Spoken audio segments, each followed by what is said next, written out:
You have been studying this since your lower classes. Typical flower. चलो जल्दी जल्दी से बता दो which are the parts of flower that you have studied so far. Sepal, petal, Calyx, corolla, Yeah, go ahead. Calyx, corolla. androecium and gynoecium. Correct. You can name calyx as sepals and corolla as petals. So when you talk about calyx, they are the outermost whorl, right? We said that there are 4 whorls in a flower, and the outermost, like I am moving from outside to inside, you have outermost whorl, that is calyx. They are also known as sepal, green, leaf-like. Function क्या है इसका?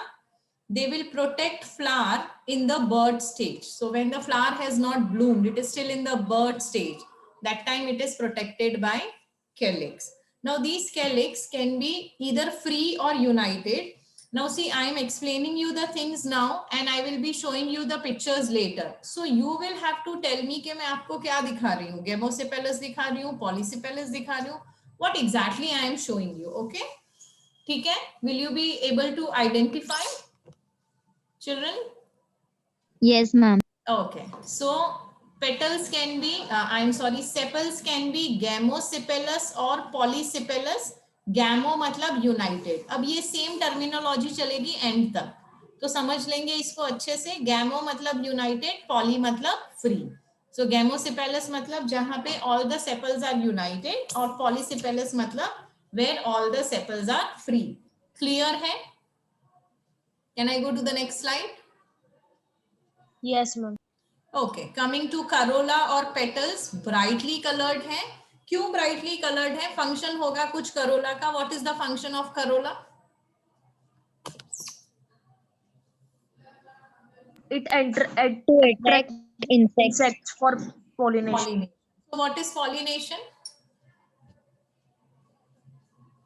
What's pollination? Fertilization of Pollen grains. pollen grain in the ovary. You have to use the verb very clearly. It is the transfer of pollen from one flower, anther of one flower, to the stamen of, sorry not stamen, pistil of another flower. तो एक flower से insect ने pollen उठाया. Pollen कहाँ पे होगा? स्टेमन में होगा, और वहां से उठा के कहाँ ड्रॉप किया? पिस्टिल पे ड्रॉप किया. क्यों किया? ताकि फर्टिलाइजेशन हो सके. और इस तरह का जो फर्टिलाइजेशन होगा जहां पे पॉलन कहीं और से आया है, इसको क्या बोलेंगे? इसको क्रॉस फर्टिलाइजेशन बोलेंगे. सेल्फ फर्टिलाइजेशन भी हो सकता है, जहां सेम फ्लावर का पॉलन सेम फ्लावर के कार्पल पे गिरा. सो उसके लिए इंसेक्ट्स की जरूरत नहीं है. Okay, so insects, they are the agents of pollination. Einstein ने एक स्टेटमेंट पुट अप किया था. I don't remember the statement very clearly, but I do remember the meaning. Einstein ने बहुत सालों पहले ये प्रेडिक्ट किया था कि जिस दिन बीज या तो इंसेक्ट, हनी बीज फॉर टू बी स्पेसिफिक, खत्म हो गए, उसके 1 साल के अंदर अंदर पूरा ह्यूमन रेस खत्म हो जाएगा. आप बता सकते हैं क्यों बोला ऐसा आइंस्टाइन ने? हम लोग बीज पे इतने डिपेंडेंट क्यों हैं?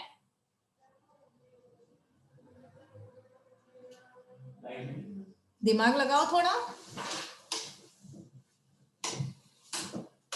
बीज क्या करते हैं हमारे लिए? व्हाट डू बीज do for us?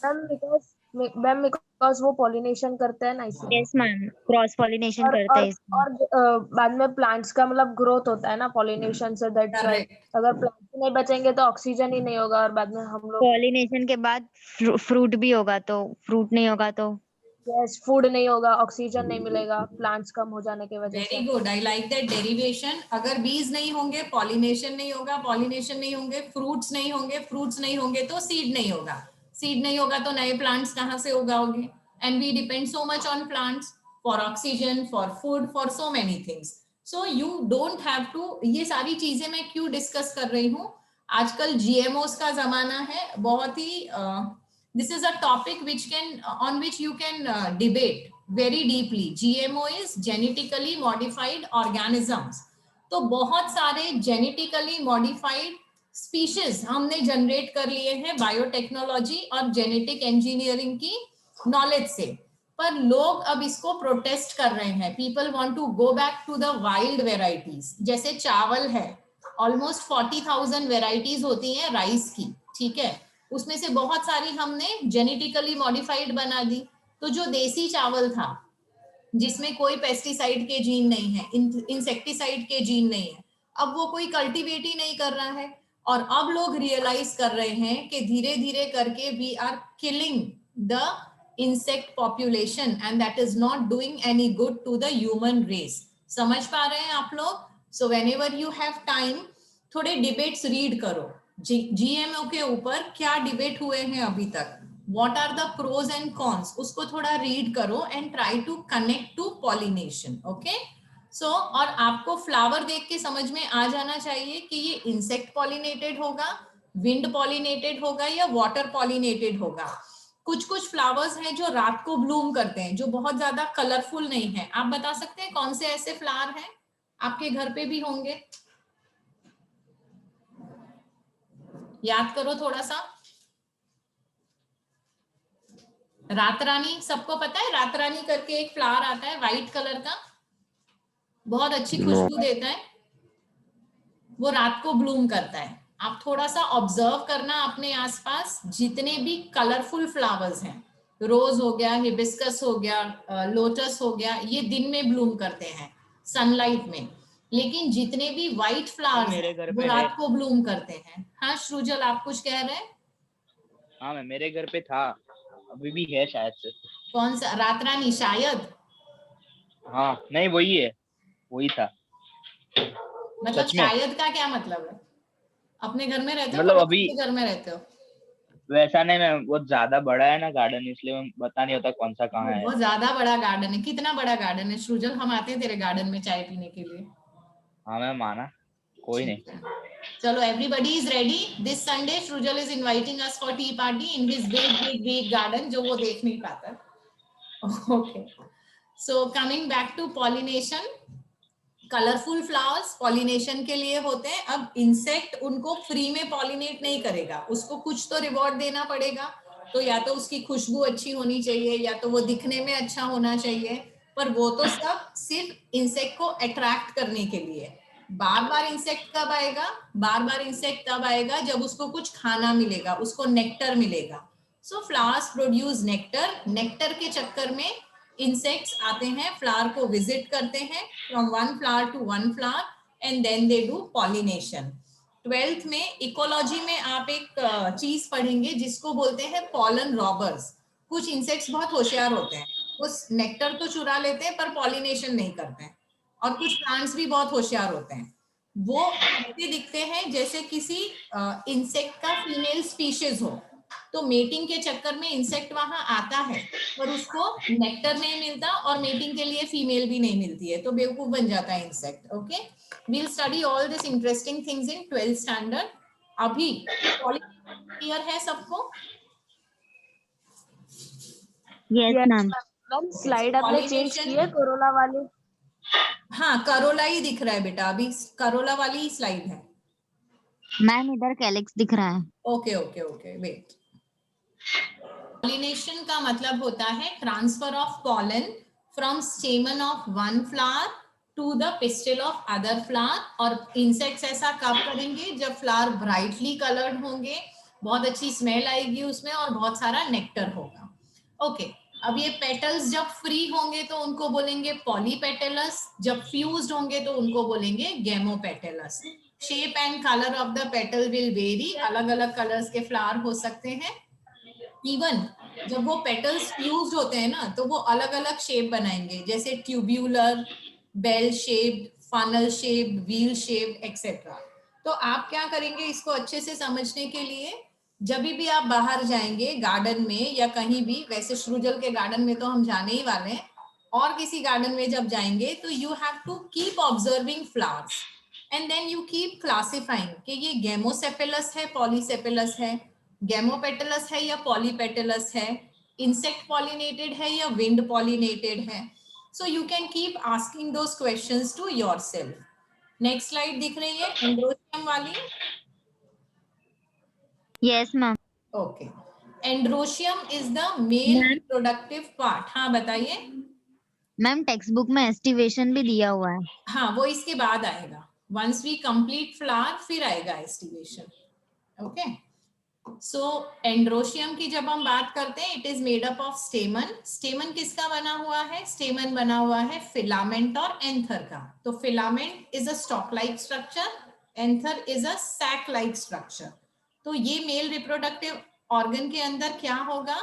Anther is bilobed. Bilobed मतलब दो लोब्स, ड्रॉ करके दिखा देती हूँ आगे आपको, मैं टिपिकल फ्लावर का डायग्राम भी दिखाने वाली हूँ। ये जो मैंने बताया ये है बाइलोब, और यहाँ पे से जो इसका निकल रहा है ये है इसका फिलामेंट। ठीक है, अब ये जो बाइलोब्ड एंथर है, हर एक लोब के अंदर दो चैम्बर, तो टोटल चैम्बर कितने हो गए? 4 हो गए, है ना। One lobe is having 2 chambers, so 2 lobes will have how many chambers? They will have 4 chambers. ये चैम्बर को क्या बोलेंगे? ये चैम्बर को पॉलन सेक बोलेंगे। अब ये पॉलन सेक के अंदर क्या होगा? पॉलन ग्रेन्स होंगे। अब कभी कभी ऐसा भी होगा that the स्टेमन will not produce pollen grain. तो ऐसा स्टेमन जो पॉलन ग्रेन नहीं प्रोड्यूस कर रहा है, जो male gamete, pollen grain is what? It is male gamete. तो ऐसे पॉलन को हम क्या बोलेंगे? ऐसे पॉलन को हम स्टेराइल स्टेमन, सॉरी ऐसे स्टेमन को हम स्टेराइल स्टेमन या तो स्टेमिनोड बोलेंगे। समझ में आ गई बात? Yes ma'am. कल हम लोग नीट का जो पेपर सॉल्व कर रहे थे रात को, उसमें एक स्टेटमेंट आया था, स्टेराइल स्टेमन इज कॉल्ड। क्या था स्टेटमेंट में? याद करो। मैम स्टेराइल पिस्टिल के बारे में था। Sterile So pistil the is called statement पिस्टिलोड। was sterile pistil is called steminode, right? तो उसकी जगह नो क्या? पिस्ट हाँ बोलिए। Yes, Haripriya, you want to repeat that statement, beta? No ma'am. Okay. So when the correct statement is sterile stamen is called steminode. अगर stamen की जगह pistil होगा तो भी statement गलत है। अगर ऐसा लिखा है sterile stamen is called pistillode तो भी statement दरवाजा बंद गलत कर है। दीजिए। ठीक है, क्लियर है सबको? Yes ma'am. Can I go to the next slide now? Yes ma'am. Okay. अब स्टेमन्स की भी वेराइटी हो सकती है। So what variety can you have in stamens देख लेते हैं। So stamens can be epipetalous as in brinjal. Epipetalous examples याद रखना, नीट की एग्जाम में आते हैं। सो ब्रिंजल का स्टेमन कैसा है? एपीपेटलस। एपी मतलब फ्यूज्ड, किसको फ्यूज्ड है? पेटल्स को फ्यूज्ड है। और it can be epiphyllous as in lily. अच्छा, लिली में मैंने आपको एक बात बताई थी, उसके सेपल्स या पेटल्स नहीं होते हैं, टेपल्स होते हैं। What are tepals? Can you tell me?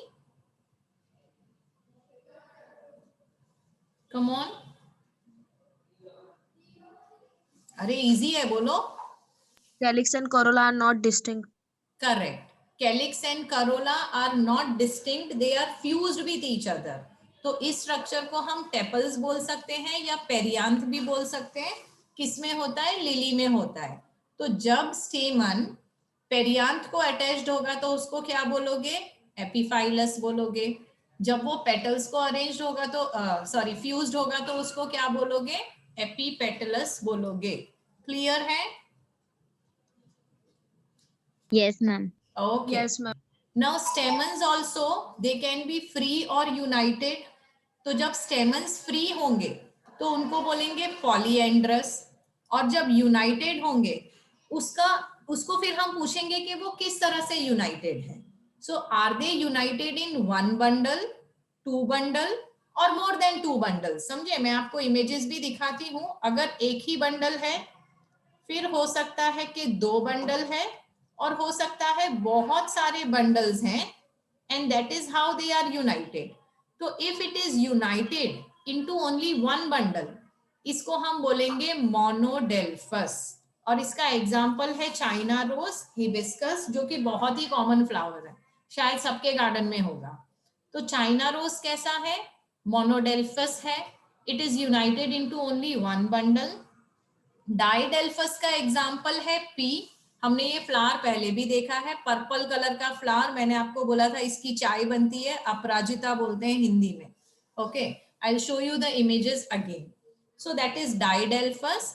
And if there are more than 2 bundles तो उसको बोलेंगे पॉलीडेल्फस, जो कि होता है सिट्रस में। सिट्रस मतलब नींबू, मौसम्बी, वो सब इसमें आ गया। एग्जाम्पल्स आपको बहुत अच्छे से याद रखने हैं फ्लो चार्ट बना के। सो फटाफट से बता दो मुझे, मोनोडेल्फस स्टेमन किसका है? China rose. China rose. Pea. And polyadelphous citrus. Okay, याद रखेंगे। एक फ्लो चार्ट बनाएंगे और उसको चिपका लेंगे दीवार पे, आते जाते उसको रीड करेंगे जब तक एकदम अच्छे से याद नहीं हो जाता। Okay, now with in a flower there may be variation in the length of the filament। कल हमने रात को नीट का क्वेश्चन सॉल्व किया था। तो जब फिलामेंट का वेरिएशन अलग अलग है, एक फिलामेंट लंबा है, एक फिलामेंट छोटा है, तो इस तरह के वेरिएशन वाले फिलामेंट्स को क्या बोलेंगे? कौन से फ्लावर में है वो? Mustard and Salvia. अब यहाँ पे 2 एग्जाम्पल दिए, कल रात को हमने 4 एग्जाम्पल्स देखे थे। किसी को याद है चारों एग्जाम्पल? मैम 2 ही एग्जांपल्स दिए हुए हैं। 2 ही एग्जाम्पल्स दिए हुए हैं। ओके, वहां पे 2 एग्जाम्पल्स और ऐड कर लो। So the flower which has variation in the length of the filament, 4 examples याद रखना, mustard, salvia, tulip and radish. Please add the other 2 in your text book, NEET में पूछते हैं। Can I go to the next slide? Yes ma'am. So gynoecium is the female reproductive part of the flower। किसका बना हुआ है? Carpals का बना हुआ है। कार्पल एक हो सकती है, एक से ज्यादा भी हो सकती है। So what does the carpel consist of? उसमें 3 पार्ट्स होंगे, stigma, style and ovary. Okay, ovary सबसे ज्यादा काम की चीज है, तो हम डायग्राम्स भी देखेंगे, थोड़ा सा ड्रॉ करके भी दिखा देती हूँ। अभी सबने हिबिस्कस का फ्लावर देखा है, वहां पे ये बहुत अच्छे से दिखता है। तो ये जो मैं अभी ड्रॉ कर रही हूँ 5, ये है स्टिग्मा, उसके नीचे होती है स्टाइल, और ये जो मैंने अभी ड्रॉ किया वो है ओवरी, और ओवरी के अंदर होते हैं ओव्यूल्स। समझ में आया आप लोगों को? Yes ma'am. Okay, ovary is the enlarged basal part. तो द स्टाइल यानी ये वाला पार्ट, वो क्या करेगा? It will connect ovary to the stigma. अब ये जो स्टिग्मा है ये टिप पे होता है। क्या फंक्शन है इसका? This is the receptive structure for pollen grain. मतलब जो इंसेक्ट्स आएंगे पॉलिनेशन के लिए, वो स्टिग्मा पे आके बैठेंगे। तो जैसे ही वो स्टिग्मा पे आके बैठेंगे, उनकी बॉडी में जो पॉलन ग्रेन्स चिपके हुए हैं वो आके स्टिग्मा पे डस्ट हो जाएंगे, और फिर वो स्टिग्मा से जाएंगे स्टाइल में, स्टाइल से जाएंगे ओवरी में, और वहां जाके फर्टिलाइजेशन होगा। क्लियर है? यस।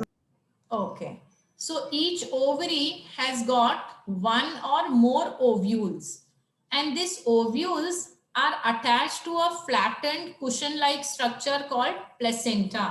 तो प्लेसेंटा का फंक्शन क्या हो गया? प्लेसेंटा का फंक्शन हो गया ओव्यूल को ओवरी से अटैच करना। समझ में आया आपको? प्लेसेंटा का फंक्शन क्या हो गया, बताइए मुझे। ओव्यूल्स को अटैच कर। To attach ovary with ovule. Correct. अब ये सेम प्लेसेंटा ह्यूमंस में भी प्रेजेंट होता है। 12th में हम ह्यूमन का रिप्रोडक्टिव सिस्टम पढ़ेंगे, तब याद रखना कि प्लेसेंटा क्या था, ठीक है? और कोशिश करना Yes, कंपेयर ma'am. करने की कि सेम है या डिफरेंट है। ओके, अब ये जो प्लेसेंटा है, the attachment of ovules to placenta अलग अलग तरह का हो सकता है। मैम ह्यूमन बींग्स में प्लेसेंटा तो जो मम्मा का जो मतलब जो फूड होता है वो सब बेबी को भेजने के लिए मतलब नरिशमेंट के लिए हेल्प करता है ना। Yes, you are absolutely correct. Actually humans में क्या होता है, ह्यूमंस में placenta is a network of capillaries. तो आपका ह्यूमन का जो फीटस या एम्ब्रियो है वो पूरा लिपटा हुआ है प्लेसेंटा में, और ये प्लेसेंटा पूरा सेक जैसा स्ट्रक्चर है, और वो आगे जाके इकट्ठा होके बन जाएगा umbilical cord. Umbilical cord mother को बेबी से फिजिकली अटैच करेगा, और जो भी डिफ्यूजन होना है फूड का, एक्सक्रीटरी सब्सटेंसेस का, ऑक्सीजन का, वो किसके थ्रू होगा? वो प्लेसेंटा के थ्रू होगा, ठीक है। लेकिन जब 9 मंथ्स कंप्लीट हो गए, बेबी का डेवलपमेंट कंप्लीट हो गया and the delivery has to take place, उस वक्त आप क्या कट करते हैं? उस वक्त आप अम्बिलिकल कॉर्ड कट करते हैं, प्लेसेंटा कट नहीं करते हैं। तो कंफ्यूजन नहीं होना चाहिए, what is placenta and what is umbilical cord, okay. And you truly said कि उसका फंक्शन होता है नरिशमेंट को ट्रांसपोर्ट करना from mother to the baby, okay. So that is placenta. हम लोग अलग अलग तरह के प्लेसेंटेशन पढ़ेंगे इसी चैप्टर में, okay. Now carpels also, when more than one carpel is present, तो फिर आप पूछेंगे कि भाई कार्पल्स फ्री है या फ्यूज्ड है? तो फ्री कहाँ पे है? लोटस और रोज में, और उसको हम क्या बोलेंगे? उसको हम एपोकार्पस बोलेंगे। तो जब वो फ्री है तो एपोकार्पस, और जब वो फ्यूज्ड है तो सिनकार्पस, सॉरी। एपोकार्पस के एग्जांपल्स क्या है? लोटस एंड रोज।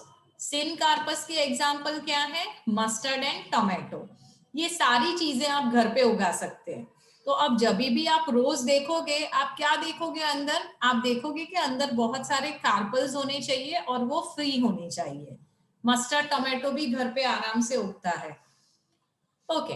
अब फर्टिलाइजेशन हो गया। कैसे हुआ फर्टिलाइजेशन? एक इंसेक्ट पॉलन लेके आया था, उसने पॉलन को डस्ट किया स्टिग्मा पे, स्टिग्मा से वो गया स्टाइल में, स्टाइल से गया ओवरी में, ओवरी के अंदर ओव्यूल था। तो अब पॉलन और ओव्यूल फ्यूज हो गए। The fusion of pollen and ovule is known as fertilisation. Fertilisation के बाद क्या होगा?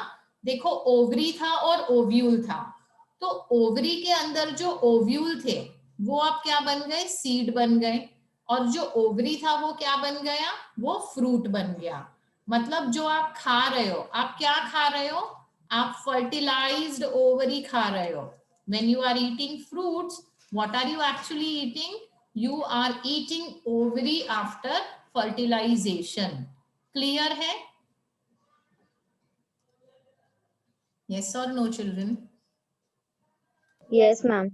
ओके, अब यहाँ पे टिपिकल फ्लावर देखते हैं। सबको फ्लावर का स्ट्रक्चर पता है, मैं सिर्फ अपना पॉइंटर रखूंगी, आप मुझे बताएंगे कि ये क्या है, ठीक है?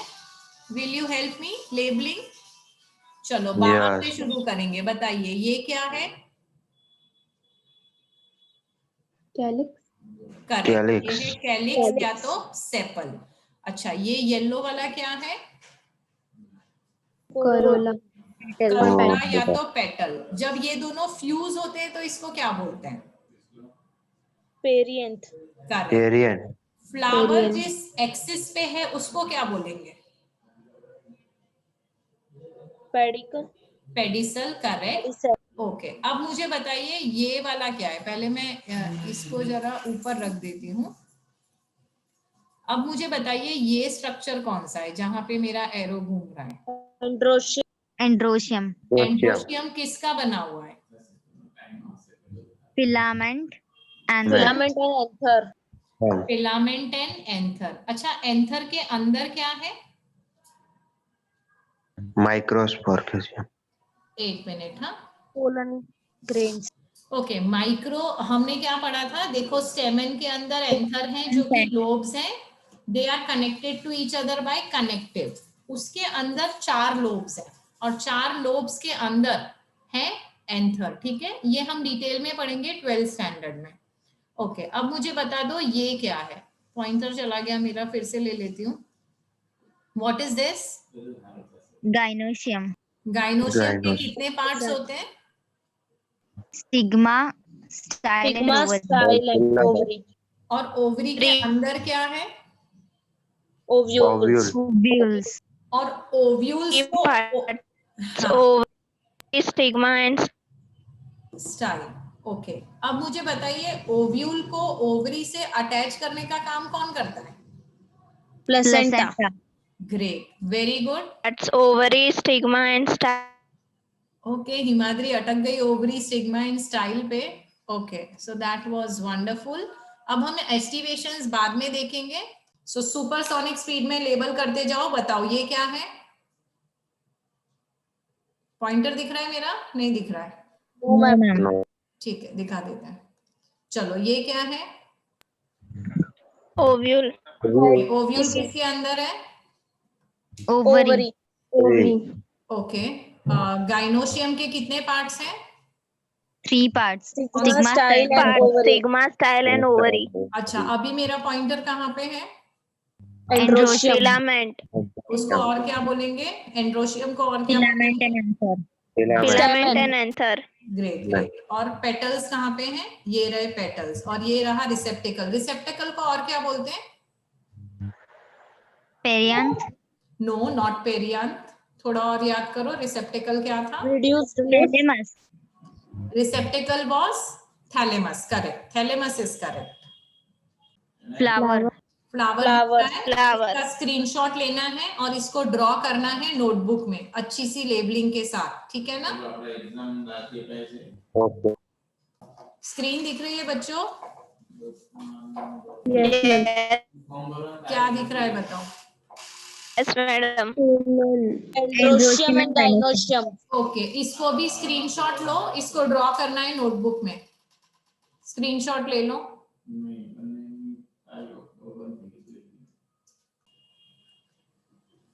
एंथर, फिलामेंट, स्टेमन दिख रहा है, और उसके अंदर Yes, पॉलन ma'am. सेक दिख Structure of cell. या पॉलन सेक दिख रहा है, उसका भी स्क्रीनशॉट ले लो। आपको पॉलन सेक और अंदर पॉलन दिखाना है, ठीक है?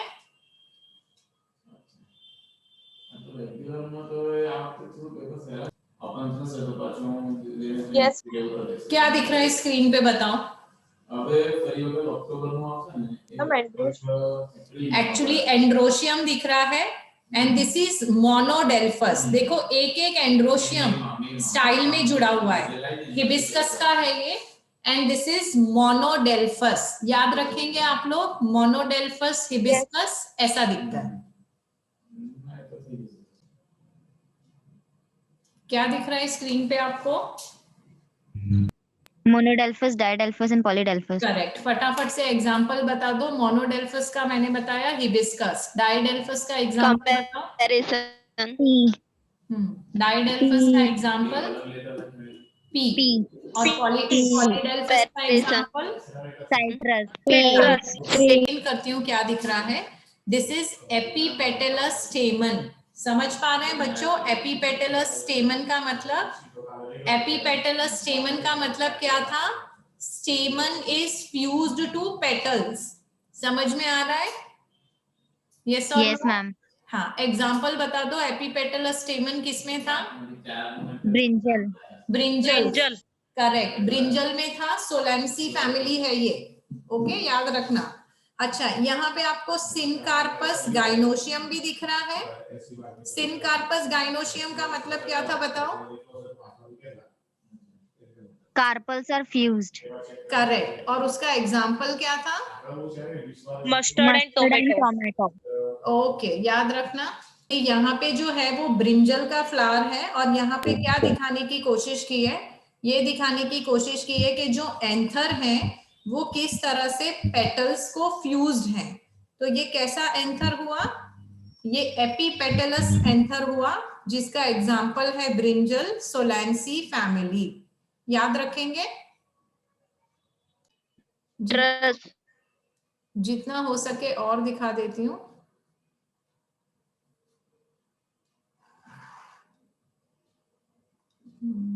मोनोडेल्फस दिखाती हूँ आपको। स्क्रीन दिख रही है क्या? नहीं दिख रही है।